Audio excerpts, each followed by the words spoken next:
गोपपुर आज सजे होइछे गाँव सबुआड़े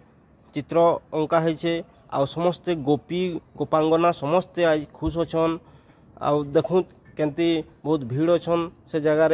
जेन जगार जेन मंडप डाकी आज उद्घाटन करागला तार संगे संगे आमर छोट छोट कुनी कुनी छुआ माने भी निजके